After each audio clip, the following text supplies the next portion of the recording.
You so messy. He-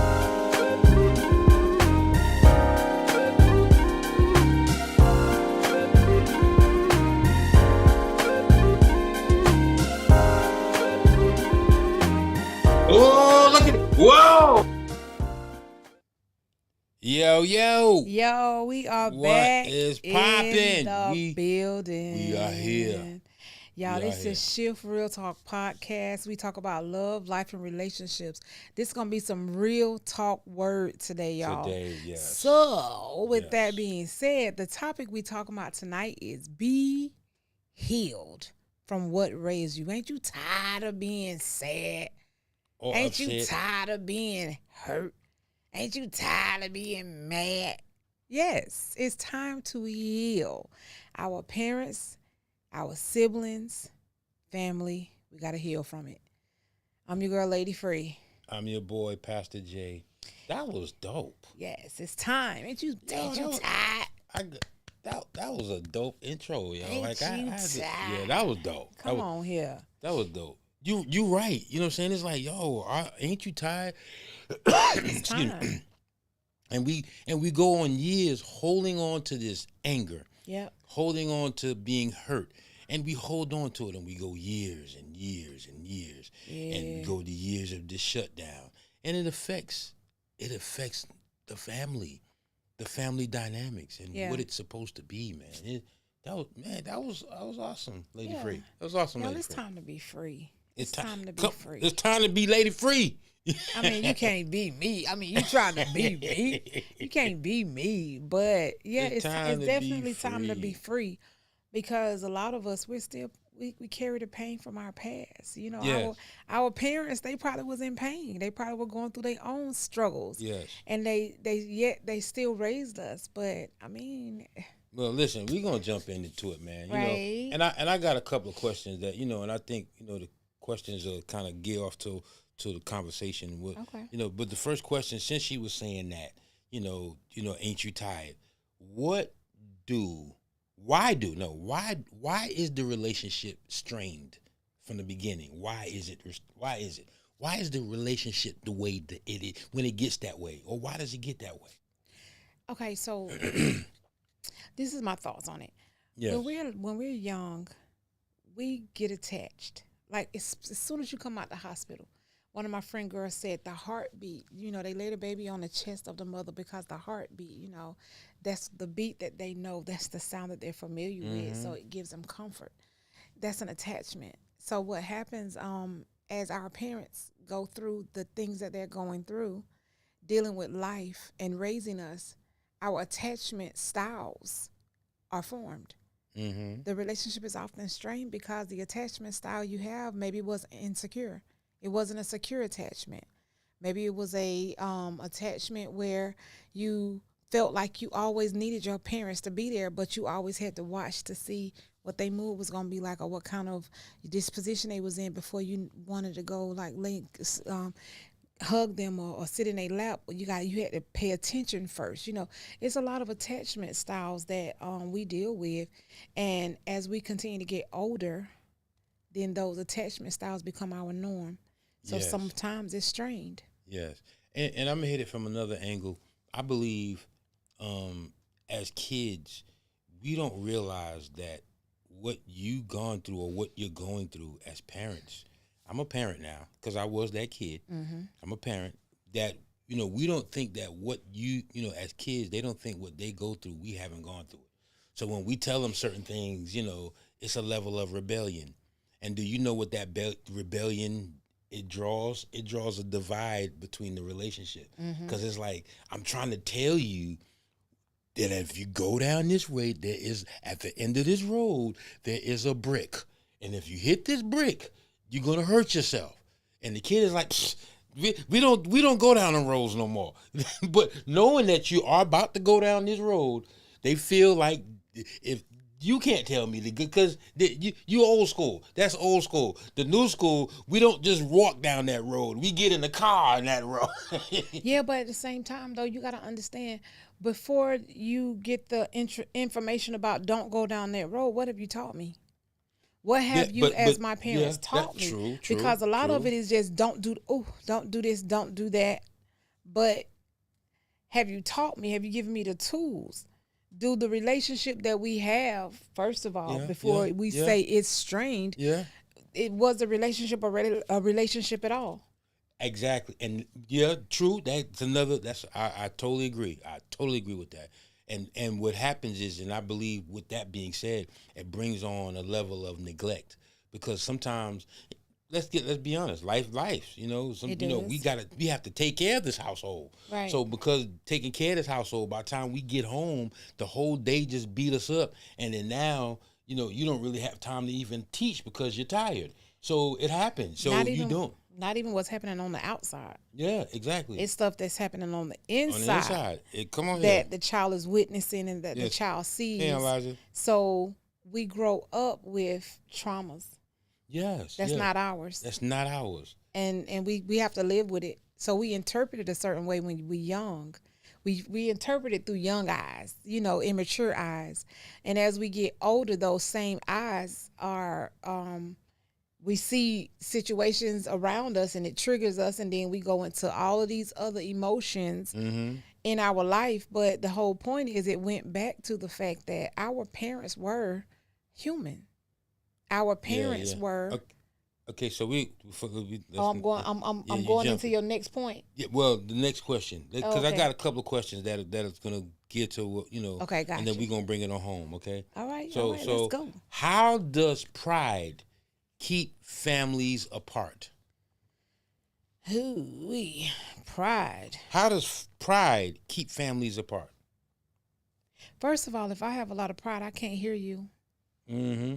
Yep. I don't hear you because it's about me.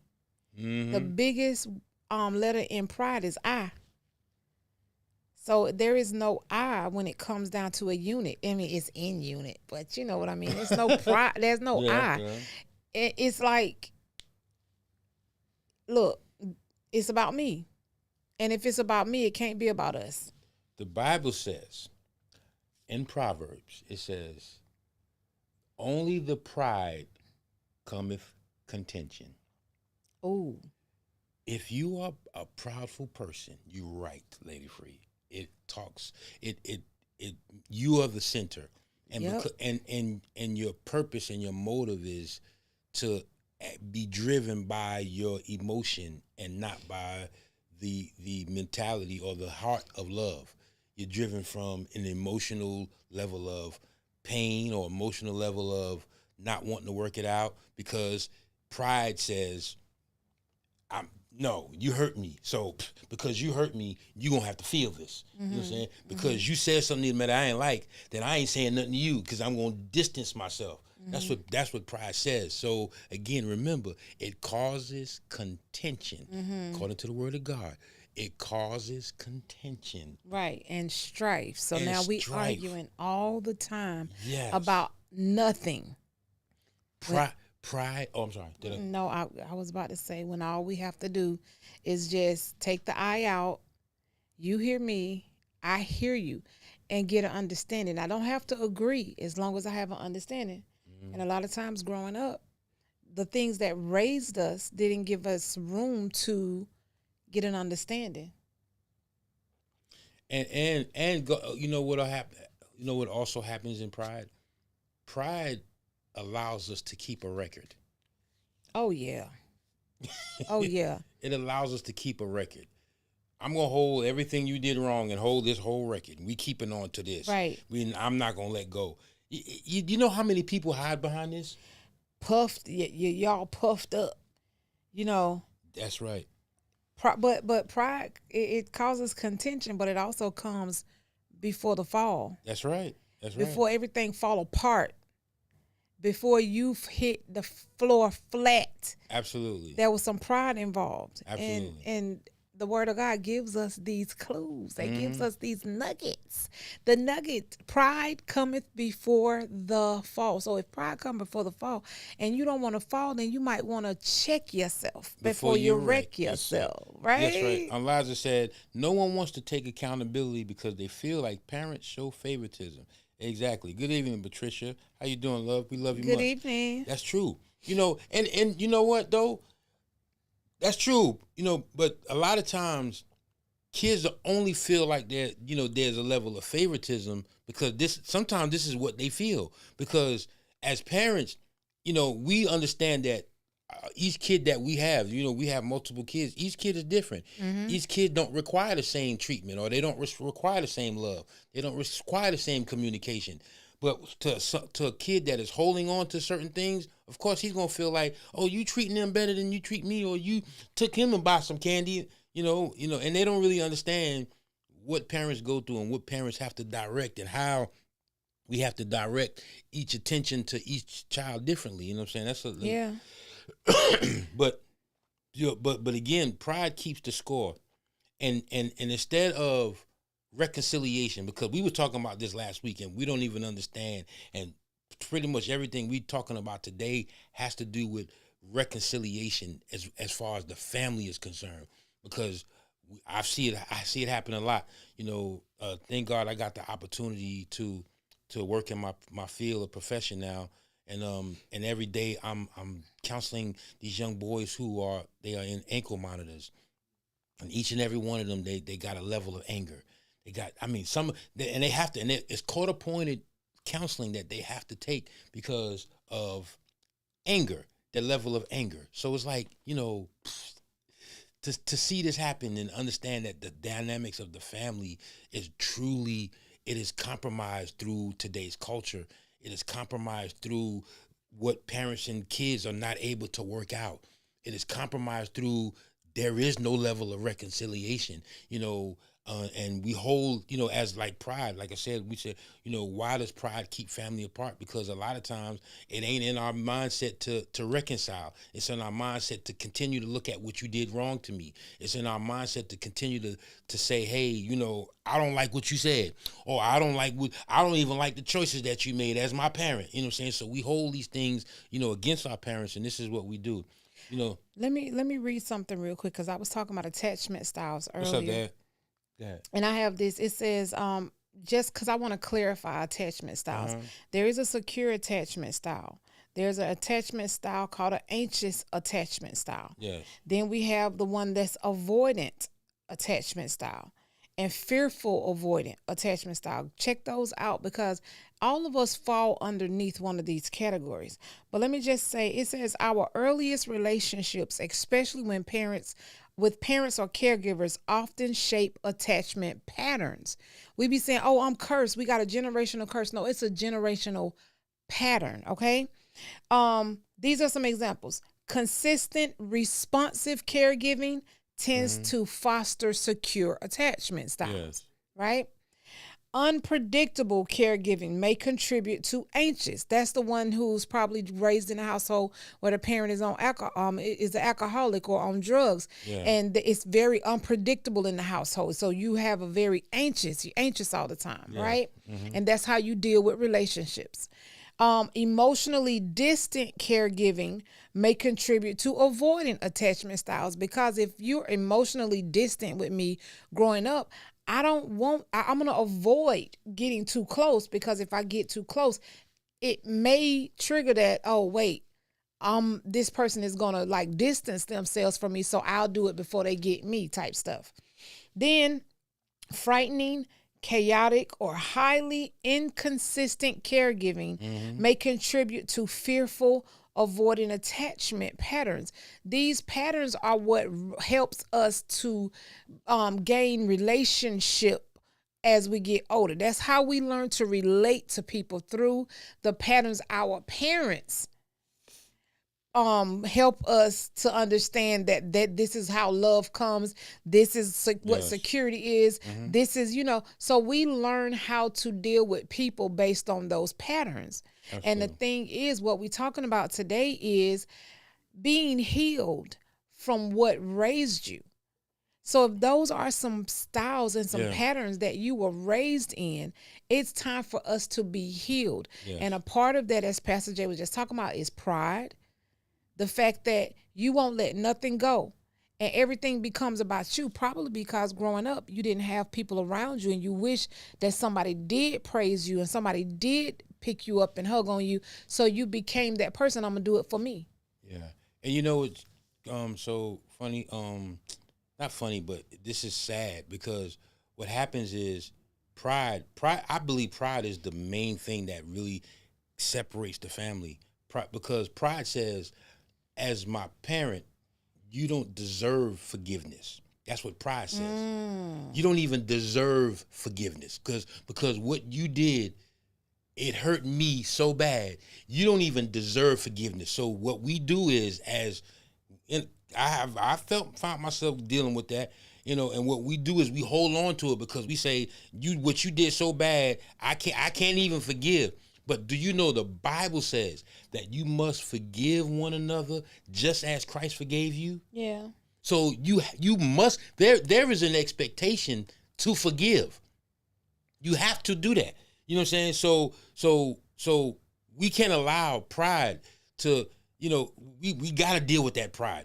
Because we can't let the pride put the distance. Now, when you say distance, it doesn't mean like your parents are in New York and One you country, and you in Pakistan. The distance means you can be right in the next, Right in the same right room. in the same room, but there's a level of distance. You know what I'm saying? And you can't allow that distance to come out, because what happens is when you continue to allow that distance, then you continue to allow the hurt to grow. You continue to allow the pain to grow. You continue to allow everything emotionally that you're dealing with. You allow that to grow. You allow that pride to grow. And okay, but you cannot. You have to deal with that pride.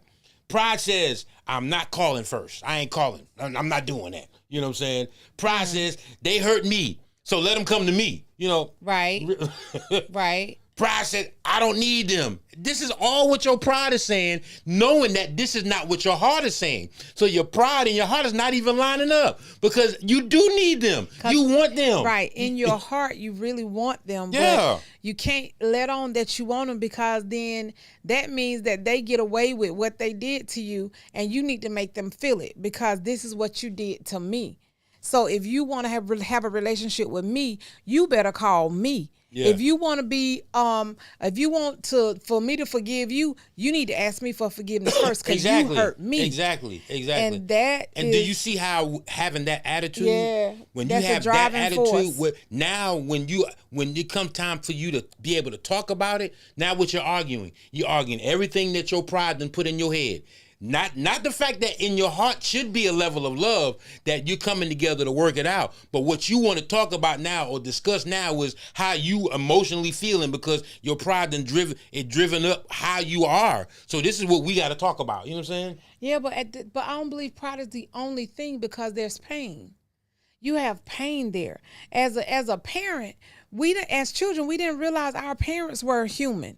Our parents were just our parents, and we didn't give them the opportunity. We didn't give them the ability to be human. They didn't have a story as far as we was concerned. Yeah, I hear you, but this is why I say pride like that, because it is because here, I got it down. It says pride creates distance from God. It creates the distance. Right. And it creates not just from the person, because remember, we was talking about this last week. We're supposed to be reconciled not only to God, but to one another. Right. So pride, it creates that distance from God. And because of that, when that grows, people become less willing to follow God's commands regarding forgiveness. All right. Regarding honor. Pride is a root cause of what causes people to hold on to things in the relationship. Like as a adult now, you're still holding your parents to the things they did to you that hurt you. Yeah, absolutely. But the thing that I'm saying is, yes, that's a root, but go before that. Before you even knew what pride was, there's some pain there. And that pain is masked by pride. You were in pain. You were a little kid. You were going through some things in the relationship. Your parents have a story, but they didn't let you in on their story, but they just dealt with life. Life be lifing. So every day they dealing with life in the way they know how, based on the traumas they dealt with when they was kids or didn't deal with when they were children. So now they raising you. Yeah. So it's not, I don't think that it's an intentional pain that they inflict on people. Some people do it out of habit. Some people do it, that's the norm. They believe that's how you're supposed to raise your kids. Some people feel guilty about it and want to do better, but just don't have the tools and don't have the know-how. Absolutely. We'll go to a quick, and I want to give you a little story. Elijah said, pride feeds so many negative emotions and actions, i.e. pettiness, selfishness, gossiping, and so many sins. Exactly. I totally agree with that. That's why they say pride will kill. Pride can destroy relationship. Exactly. No one wants to take accountability for the wrong doing. Admit today. That's right. Admit it today. I totally agree with that. We say pride is the root cause. Prime example. Give an example. Absalom, right? Okay. The son of David. His sister was attacked by her brother, Amnon, right? So because now she had to go, she went to stay with Absalom, and how she was feeling, she was embarrassed, and David did not respond to the situation. He was upset, but he didn't respond to the situation the way Absalom thought that David should have responded to it. Yeah. So he felt some kind of way. You know what I'm saying? So what did he do? He brung a revenge on his brother, and he killed him. Right. So, but now, because he's holding on to this level, here's something that, now the root cause, now you say, okay, he got maybe hurt or maybe pain caused it, but it was his level of thinking. He don't know how David dealt with that. Just because he didn't respond the way he wanted him to respond, now he's angry with his dad, not even, here again, not having the conversation.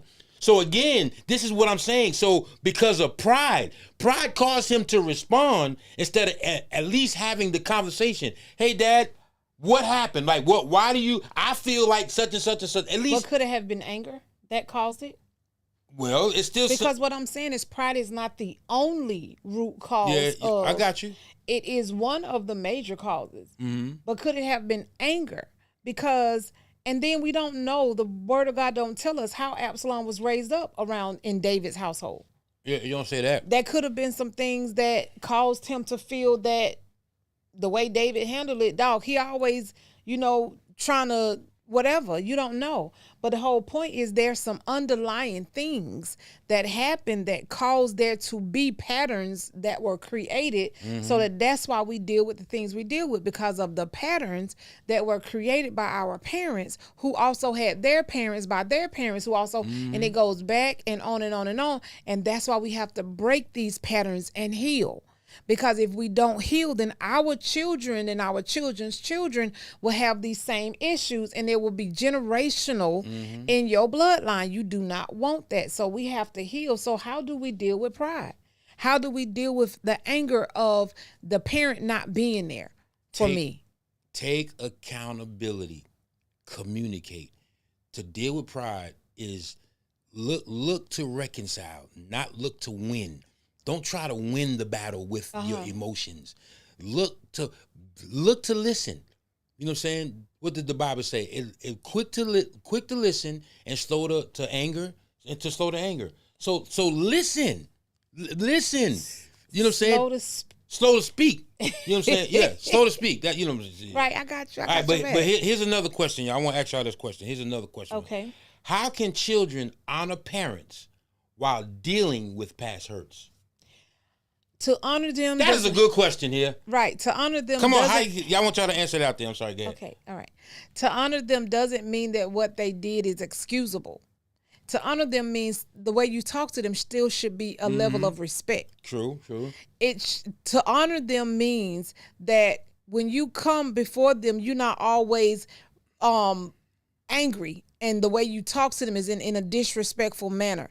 The way you treat them is like, you wouldn't even treat your friend on the street like that, because you feel pain. Pain will cause you to not see anything but the pain. Yeah. You don't see a mother or father. But when you honor your mother and your father, what's happening is you have made it's conditioning. You got to condition your mind in the word. You got to wash your mind in the word. You got to wash, because when you wash your mind with something that is worthy of cleansing, all of the negative things that's happening to you, God will help you to understand how to see it better. Absolutely. Because when you see it better, then you could respond differently. God not giving us a command to do that we can't do, but we miss one element.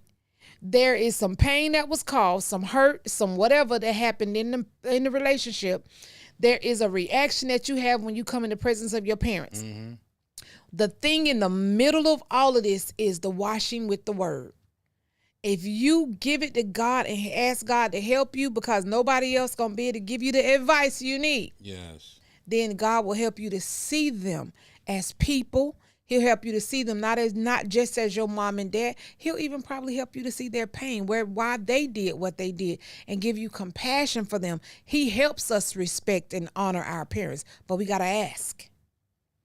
Yes. Elijah said, ask your parents about their story instead of assuming. Right. Yes, absolutely. Yeah. Patricia said, you have to break the cycle, communication and respect each other. Absolutely. Yeah. Absolutely. We have to. Like Lady Free said earlier, she said, what we have, honor does not mean, it does not excuse what happened. Yeah. It doesn't excuse that. So you can honor them, but still have an opportunity to deal with, that means you don't have to agree with their choices. So if some choices that they made, some of us been around parents. I mean, because I've done it as a parent. I made decisions that probably could have affected my sons. Or my daughters. I made some decisions. It was some relationships that I know that I shouldn't have been in. That I know affected my kids because I seen how she treated my kids, but I didn't look at that. I didn't look how she treated my kids. I look at what I wanted to get from her. So this was a decision that I made, but from the low place that I was making the decision from. Right. So they honored me as their father, but they didn't agree with my decisions. And I have to, as a parent, understand that I gotta allow that because kids feel too. You know what I'm saying? Kids, They feel too. They trust me. They know when something is wrong, especially when it comes to that. Because if we're teaching, especially if we're giving them these love languages, and they don't see that language come from another individual, they're not gonna be. And you made a very key point. You said from the low place you was in, you made some decisions while parenting your kids. Yes. And we have to start seeing it like that. Yeah. Our parents made some decisions from the low places they were in. Yeah. And they are being held to that person. We grow every day. We grow year after year into different people. If you don't give your parents an opportunity, some of you, if you don't give your parents the opportunity to grow from the place that you have them captured in, you got them behind bars in that place at the age you was at, and you won't let them go, even though they've grown, even though they've worked on themselves and they've gotten to the point where they're better now, and they trying and they don't even remember that person anymore, but you holding them captive to that person until they get it right with you. Absolutely. And it's like sometimes we got to put a little bit of forgiveness on that thing. Sometimes we have to set boundaries for ourselves in relationships. That's how you honor your parents too. Set boundaries, healthy boundaries, and then say to them, listen, Ma, I respect you, but if you continue to talk, cuss at me, or if you continue to try to put your hands on me, or if you continue to drink around my kids, or whatever the case, then you keep doing you. I can't tell you how to be you, but what I can do is tell you my children won't be able to come around you in that state. Or I can tell you that when you talking to me in that way, I can't hear you, and I know that before long it's going to get kind of rough, so I'm going to excuse myself when you do that. I'm letting you know this now, so you'll know this is the relationship that I want with you. And you have to set boundaries. You have to talk, because talking and communication is going to help the relationship. Yes. Elijah said, to honor is not to mimic their behavior or actions. Come on here. That cause you to want to dishonor them. Exactly, Elijah. Yes. Forgiveness is for your freedom. It does not necessarily say I approve. Right. Because what happens is when you're free from whatever you are holding on to, what you're doing is now you're putting yourself in the mentality or in the position or the posture to seek revenge. And when you seek revenge, that means you take it out of whose hands? You take it out of God's hands, and you now want to take ownership on making sure that this revenge is sought after. Oh my goodness. How do you get revenge? I'm going to ignore you because what do we feel that we know our parents care about us. We know that they love us no matter how mad we are at them. We know that there is a level of care that our parents have for them. So what we'll do is we'll stay away and make you suffer for not being able to talk to us. Right. You know what I'm saying? So that's a level of revenge. Oh, I ain't going to ever speak to you again. You know what? I'm going to just cut you off. That is putting it in your hands. Another one is gossip. Telling all your mama business, what she didn't or did do, talking about your dad behind his back and talking bad about your parents and everything because you want people to know the person that they think that they know that's so cool and so nice, that's not really who they are because they did this and they did that, and you keep putting dirt on somebody's name. Death and life comes out of that tongue. Come on here. And if you keep speaking death, especially over your parents, just know that it will find you. Whoa. It will seek you out. Come on here. Because you honor your mother and your father, so your days will be long upon this earth. Wow. If the best way to get cut off is to disrespect them. That's right. So the thing is, you better ask God, how do I navigate a relationship from somebody who hurt me? What if it's like SA? What if somebody did that to you, assaulted you in that way? How do I navigate a relationship where someone took my innocence away? These are some things. God says, I'm a wonderful counselor. That's what the Holy Spirit brings to us. Wonderful counselor, the best there is. And he will use the mouths of people to get the message across. So ask God to send you to someone who has that. Absolutely. And give you the help you need. That's the whole key. Ask God. He will give you, he said he will give you the desires of your heart. Man, come on. And then there's no good thing that he will withhold from you. No good thing. None. So he does not want us to live in the bondage of our own pride, the bondage of our own emotions, the bondage of our own. Listen to the words that I'm saying before each and every word. Our own. This means we took possession of it, and we can't have possession of these things that are not of God and then call ourselves believers of God. So we can't. There's no way that we can hold and serve two masters because you're gonna either serve your will or you're gonna yield to His will. You better preach. You know what I'm saying? So you can't do both. You can't have both. There's no way that you can. And parents, and I say this to parents, if you're dealing with this with your kid or with your child or with your grown child or with your grown up, then what you have to do, because at this point, you know what I'm saying, that there is a separation from God. So your call or your prayer. Because I promise you, prayer is the key. Prayer is the key. Prayer is the key. The greatest key. It is the greatest key. And that is really the greatest communication to God, to say, Lord, I need you to work on our behalf. Right. Because at the end of the day, that's what's needed when there's nothing you can say. Right. When there's nothing you can do. Yeah. And I'm sure a lot of us do everything that we can do to kind of mend relationships that our kids are holding on to because of whatever the case is. I remember, I testify because my kids, I had the same problem with pretty much half of my kids. I had the same problem where there was a picture painted about me. And it was nothing what I would do because I loved all my kids the same. But the picture that was painted to them, you know what I had to do? I had to back up. I had to say, you know what, Lord? I'm doing all I can to prove that. And I did more. I did more than I should have. Overcompensated. I overcompensated to show this is not me. Look. And I ran myself ragged trying to overcompensate and say, look, I'm showing. See, this is not me. Look, I am there. No, I'm not that abandoned father. No, look. And that didn't work. Right. I said, you know what, Lord? I'm going to leave it in your hands. And when you overcompensate and try to take it in your own hands, you overpromise. So now you letting the child down because you overpromising, because you're trying to show, look, I'm going to be there. I got you. I'm not who they say I am. And you are overpromising. You're overdoing this and you're over. And you can't meet all of that. So then what ends up happening, you start looking like the person they said you were. Exactly. And you really not. Exactly. Right. Come on here. And it's interesting too, because the picture that usually, I'm speaking for women, that I hear, usually women paint the picture of the man. Yeah. Not the picture of the father. Yeah, exactly. So the kid hears about this man. Yep. that this mom don't like, or that she upset with, or are she preaching. going through issues with. They don't hear about their father. And some kids don't even get the benefit of having that father around because the man didn't do right by the mama. That's right. And this is what we raising our kids in. Come on. So now our kids grow up in the system, on the chuss-up, and now they see a parent relationship as transactional. We got to think about what the mentality that the devil's influence. I'm not saying child support is not good, because child support is definitely there for some people. I'm talking about the ones that's abusing it. Yeah. So you raising your kids thinking that the relationship between a parent or authority figure is transactional.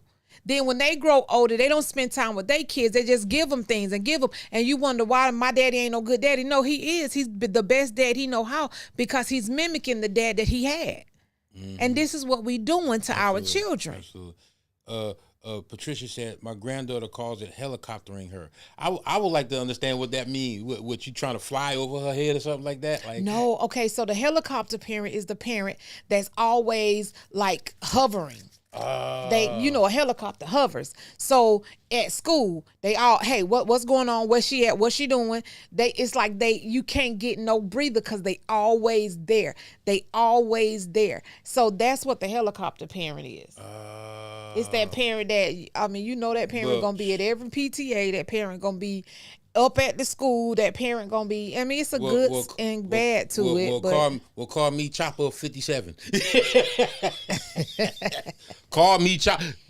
Patricia, call me Chopper 57, because I want to know what you're doing. I want to know how you're doing it. I want to know who you're doing it with. The crazy part is that this needs to happen for some of these kids, because honestly, like you give them that freedom.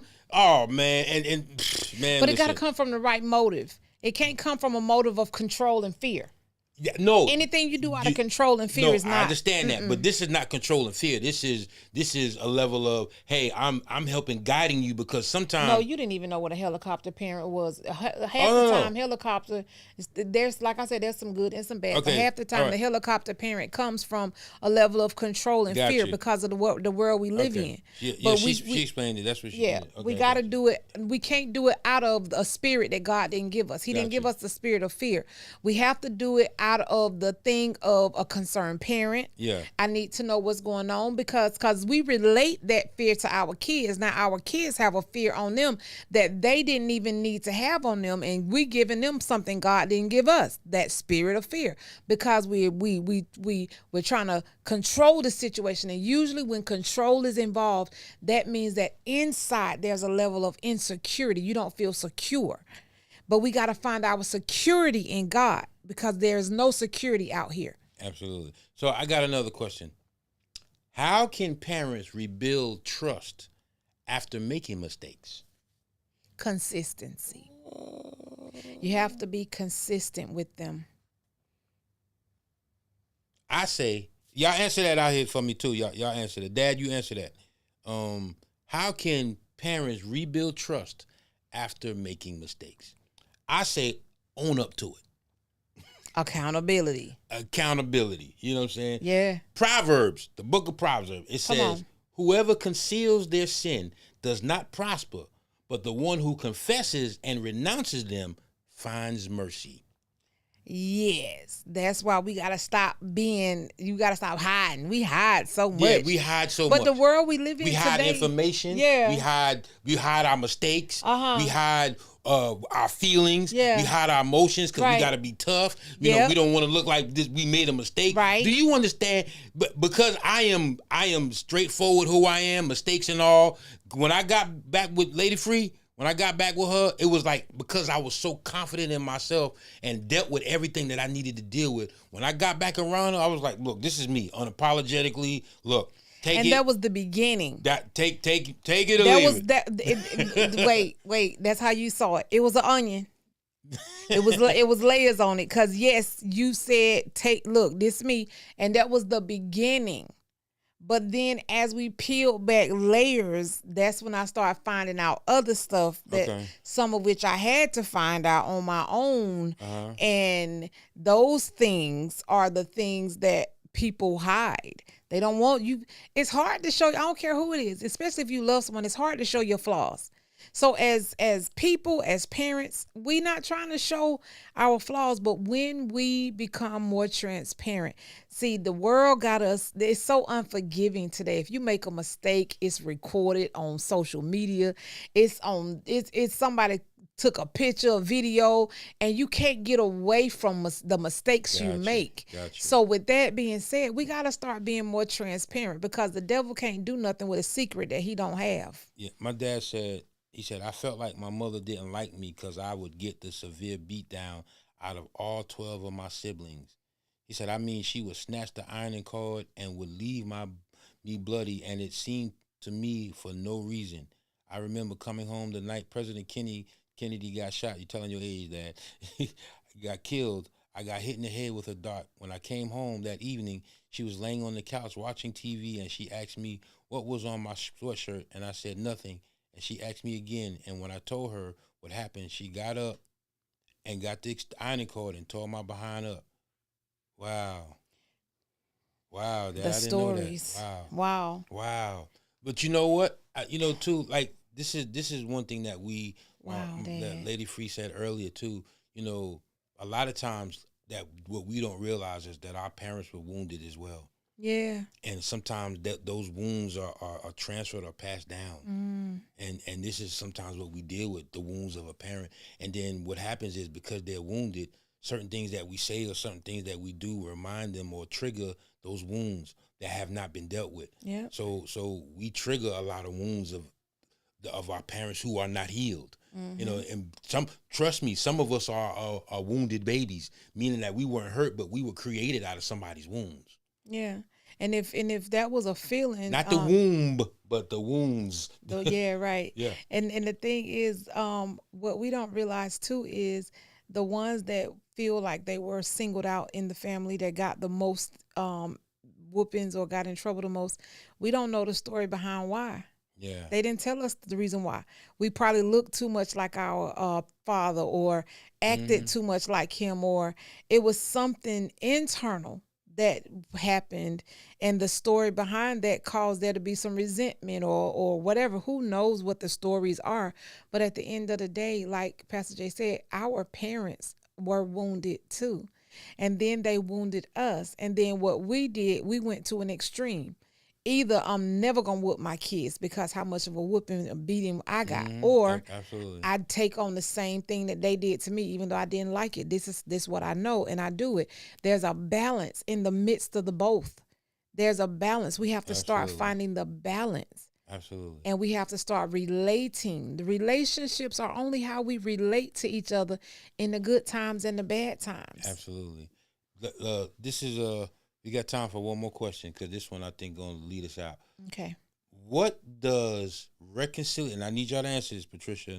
What does reconciliation look like when both sides have been wounded? Oh, that's a good one. You got me on that. I'm like, whoa, when both sides have been wounded, what does reconciliation look like? Snot coming out the nose, tears falling down the face, relinquishing self, deciding I can't live like this anymore. It's eating me up inside. It looks like forgiveness. It's hard. It's hard to do. It looks like you say it first. It's a lot. It's a lot when I've been wounded. Instead of focusing on trying to prove your case, focus more on understanding. Because there is something to understand. There's a story. Yeah, there's a story behind. Yeah. You know what helped me out a lot, especially with my dad. I know he's on here. I know, one thing helped me and my dad. We started talking about, we had those talks where he told me a lot about what he went through in life, or, little mistakes he made and things. And it really like kind of helped me understand them. And I had, the crazy part is I had that same talk with my sons. Like when they was like, whoa, Dad, I didn't know that.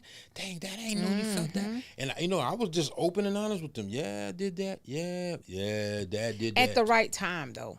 Yeah, you know what I'm saying. But Yeah, you did it at the right time. yeah, I did it at the right time. I mean, at the time that because even I would have like even when they didn't understand, like one of my sons is I had more opportunity to spend with him, but it was like little stories, the clean versions of the stories. But I used those as moments to help him, to help develop him and give him those characteristics as a man that he needed. So I used those as teachable moments. So when he got older and now I'm able to talk to him, he really. Now it comes back full circle, like, oh, that's what you why meant. we was doing that. Yeah, that's why. Yep. Yeah. So it was, but that's what I'm saying. Like, most men, it's not that most men don't want to be there for them kids or for their kids. And I say this, and I don't say it with conviction, but I say it with confidence. What comes with help, being in the kid's life is what men run away from. Because this is the struggle. And it's like, man, okay, we didn't struggle to make the baby, or we didn't struggle, even though we didn't, some of us like me, I had my kids out of wedlock. I did. No, yeah, I did. I had one, yeah, I did. But, so already that's a difficult situation because I was wounded and I did things to try to heal the wounds on my own. I tried to heal those wounds myself, and that was the way that I did to heal those wounds. So because of that, I'm already wounded in the situation, and now the whole situation is only adding to the wound that I came in the situation with in the first place. Yeah. So because of that, this is what I run from. It's like I'm trying to heal. I'm not trying to get scarred no more. So this is what happened with most men. They run because they're trying to heal.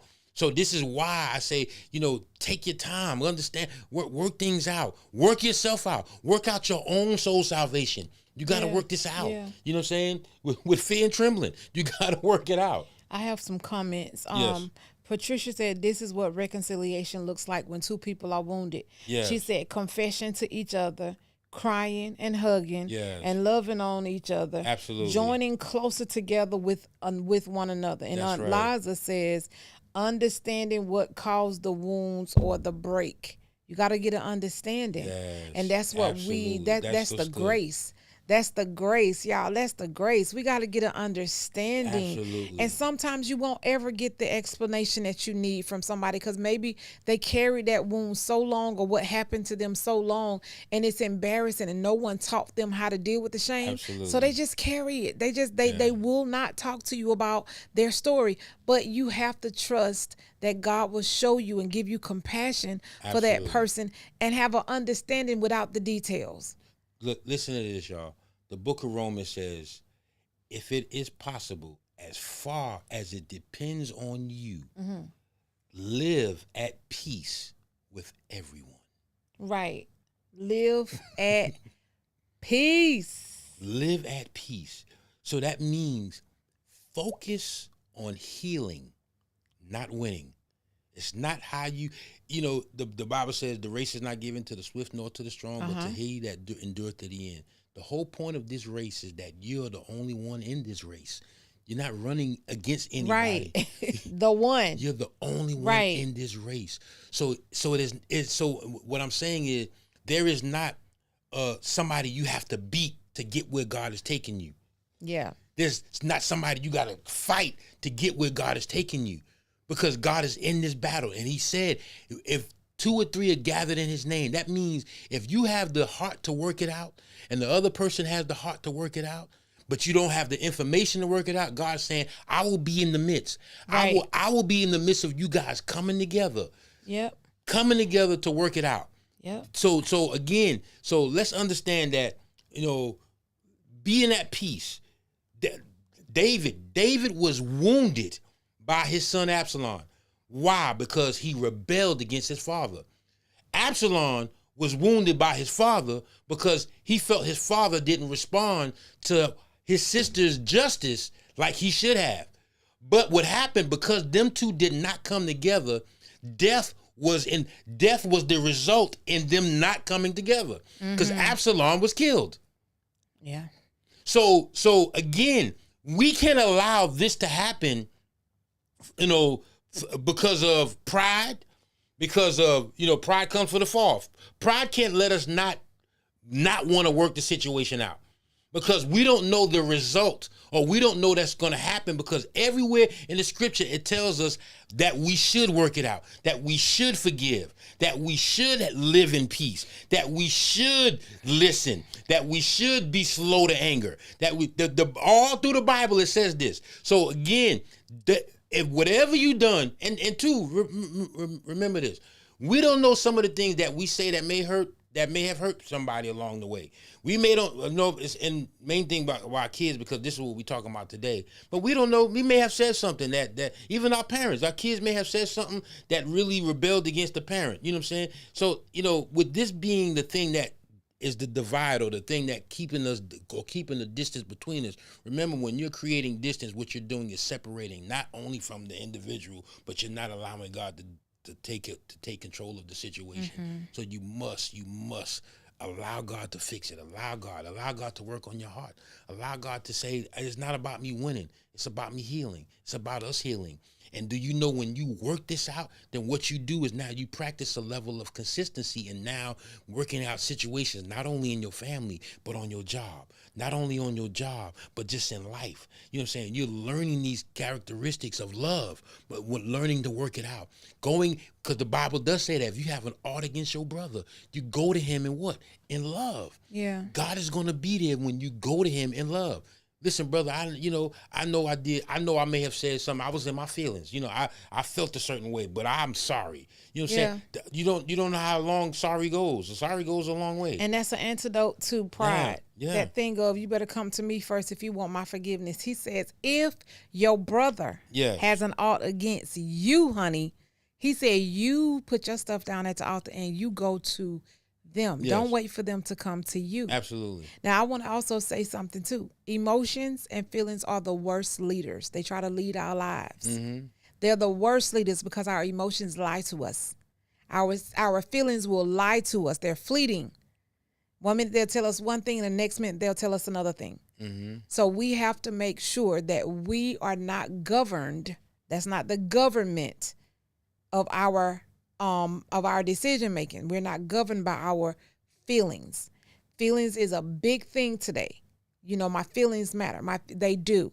They matter. Sometimes we got to sit in our feelings and really feel it. Yes. But don't let your feelings rule you. Don't let your feelings make decisions for you. When it comes down to it, you got to go to the Word of God. You have to, because everything else is temporary. It's smoke and mirrors. We talking to children of God. If you are his children, go to him and ask Daddy, what should I do? Daddy, how do I handle this? Daddy, she hurt me, but I don't want to ever talk to her again. But I know that you want us to be in reconciliation. Yes. What should I do? Talk to Daddy. He will help you. Elijah said, you can forgive people, but you don't have to deal or live with people.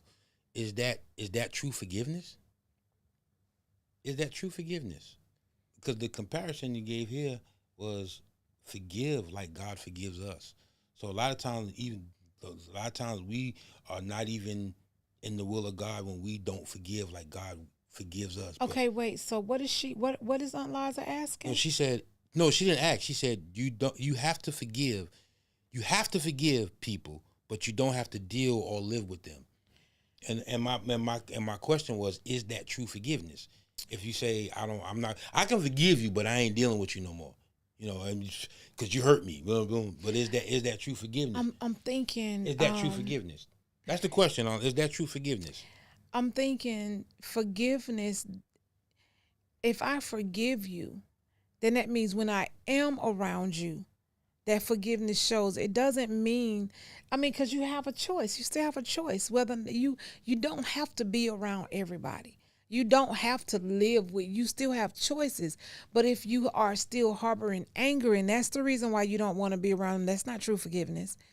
But if you are setting boundaries for yourself and you know that even though I forgave this person, they still carry on in this way, and I know that if they keep doing it, it'll reopen some wounds, then yes, you don't have to be around that person. So with that, reconciliation is not pretending the wounds never happened. Right. It's two wounded people choosing healing over bitterness, grace over revenge, and restoration over separation. Hey, I like that. That's what reconciliation is. Yeah. And this is what God is calling us to, reconciliation. Make your Sometimes choice. the first step is not fixing the relationship, but just the willingness to have the conversation or to have a conversation. Yeah. And you know what that shows? That shows maturity. That your heart is tender. Yes. Because the reason why we separate is because of the hardness of our hearts. So when you have the willingness to do it, then that means, baby, God, it's like God took his hand and started massaging that hard heart, and he's making it tender, because now at least I'm willing. That's the first step, the willingness. So if I'm willing. he said, forgive and love them from a distance. Like I said, it's not debate. This just me asking questions because,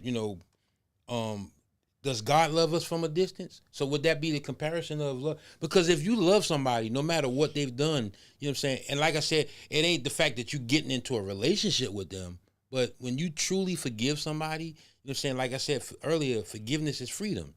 You know what I'm saying? Yeah, but like I said, when you forgive somebody, if that person is still who they are, even just because I forgave them, let's say they're still abusive. Let's say they still have ways that are harmful. Let's say they still do things that, trigger. Okay. Yeah. I forgive you, but I can't be around you. And it's not because I'm mad. It's not because I'm angry. It's because I choose health. Yeah. I choose me. I don't choose to be, I have a right to choose not to be in an abusive relationship. Okay. Well, in that regard, but your heart have to be right in that forgiveness. It can't be, I forgive you, but I ain't got to be around you. That does not show a heart posture of forgiveness. It doesn't. Our sister just got on with us, Sheba. Sheba. How you doing? Yeah, Sheba. It was on. It airs on YouTube after, but it's on Facebook right now. So I'm sorry, I meant to tell you that. But we're talking about healing past relationships with our parents, healing what raised us, and we have to be healed from it because we pass it. I love my son enough not to pass on things. As a matter of fact, I make a conscious effort of the things that I see in my parents. My parents are awesome people, awesome woman, awesome man outside of being my parents. But I know that there are still some things that they displayed in their personalities, in their upbringing, that I didn't want to carry on. So instead of being angry about it, I found the balance. That's my thing. If anybody knows me, my thing is balance. I wanted my son to have the balance. So yes, he did get whippings. He didn't get beatings. My parents never beat us, but he didn't get beatings. But he also got understanding. That's what they didn't give me. So when he got a whooping, it was like, do you understand why you just got in trouble? Yeah. Do you understand why I had to do that? And we would have a conversation. So that was the balance for me. It wasn't, I'm not going to ever whoop my kids. I disciplined him. He didn't get whoopings all the time. Sometimes it was other things. But we did find the balance. And when you find the balance in everything, you find out that the one in the middle of the two things holding the balance together is God. Yeah. And that's the only way, as a single mom of 17 years old, that's the only way I raised a son who is now successful and doing great. Elijah said, yes, because you give it to God and shake the dust from your feet. I believe it's in Matthew, if I'm not mistaken. I believe it's in Matthew, where it says, if your brother doesn't hear you, like if he doesn't receive you coming to him, then you shake the dust from your feet. So there still has to be a level of, at least you doing what you have to do as far as like what God requires you to do. And that requirement is to at least appeal for the reconciliation. Now, if he doesn't receive you, when you go to him, now you shake the dust from your feet. I have a question about that, and I know we're not going to answer it right now because we have like 1 minute left. Yes. But is shake the dust off your feet something God was telling us to do? Was that for a specific conversation for specific people at a specific time because he was sending them to do a specific thing, and we just took it? Yeah, well, I believe he was talking to the disciples at the time. So, right. So is that what he's telling us to do, shake the dust off your feet? Or was that specifically for them in that time for a specific reason? Yeah. Sometimes we take reasons and we apply them to us because we want it to make sense. And I'm asking, I'm not saying that that's what it was, but that's a legitimate question from Yeah, Lady I Free. believe he was talking to the disciples at some point. Because if I'm not mistaken. Yeah. if I'm talking to my husband about something and I told him something and somebody read our story, let's say, yeah, they read our story, that doesn't mean I'm telling you to do it. That was what something I was saying to him about a specific purpose or a specific thing. So I don't know. That was just my Yeah, question. and it's like I said, no debate tonight, y'all. We come humble tonight. Yeah. We just We seeking reconciliation. Yeah, we just seeking because reconciliation. in Ephesians chapter 2, God says the reason why he brought the Gentiles who were called the uncircumcised and the Israelites who were called the circumcised together was because he wanted a place to dwell in peace. So he That's said right. he brought them together basically to prove that just because you came from two different backgrounds and you have two different ways of doing things, if you guys come together and become like me, then I will have a place to dwell in peace and unity. That's what he wants from his children, to come together and dwell together in peace and unity so that he will have a place to come to dwell. Jews and that's Gentiles the reason why we must heal. Yeah. We have to forgive. We have to reconcile so that God will have a place to dwell. And I will dwell in the house of the Lord forever. We all need work. That's why we have the Lord to help us. And that's why we have the shift. And that's shift why, your minds. That's why we have shift. Our job is to shift the mindset, shift the level of thinking. So with that being said, y'all, listen, let's make sure that we understand our position and making sure that we build the relationships with our kids, teach them how to be in relationships, give them the tools that they need. Most of all, and most importantly, give them God. Because when there is a separation from you, there's a separation from God. Because the Bible says what? Honor thy mother and father. Yes. That your days be longer. And when upon they this land. get out in those streets, in the real world, and you are no longer their safety net, they will need him. Mm-hmm. They will need him. Give him she, her, give them God. Amen. And they will thank you and honor you later. Well, anyway. Listen, just a couple of shots, man. We love you. Eliza, you know we love you. Toshiba, yes, Sheba, our newfound friend here. That's my girl. Andre, we love y'all, man. Can't wait to love you, Sheba. Patricia, we love you. My sister's on, Tease. I see you, Tease. My dad, you know I love you, man. We love you all. Listen, y'all. Y'all get ready, man. We got some dope shows coming up, y'all. Next week, we talking about church ministry with my daughter. She's coming on with us. Cherie Thomas, Pastor Cherie Thomas. Right. She will be with us next week. And then the week after, y'all, we going to the Gen Z's in a generation. Yeah, we got a millennial. We got a millennial coming in. Or Gen Z? I don't know. And she just want to put us on so we can get an understanding of their world. She asked some questions, man, and we said, you know what? We're gonna bring you on the show. You know what I'm saying? And we gonna help these. Are they millennials or are they Gen Zs? Whatever. I have no clue, but it's a young. So we're gonna be talking about. I forgot what the topic is, but y'all tune in with us for these next couple of weeks, man. You're not gonna want to miss it. I'm telling you, it's gonna bless your soul. It's gonna bless your life. Share. Yes. Because especially with the millennial one, we need some wise people coming on here because she's gonna be asking questions. She's hungry for an understanding, and some of you have the understanding she needs. So call your friends, let them know. Shift Real Talk podcast is going to be on Tuesday at 8:00 with another dope topic. That's right. Y'all. Until then, I'm your girl, Lady Free. And I'm your boy, Pastor J. Peace. Thanks for watching.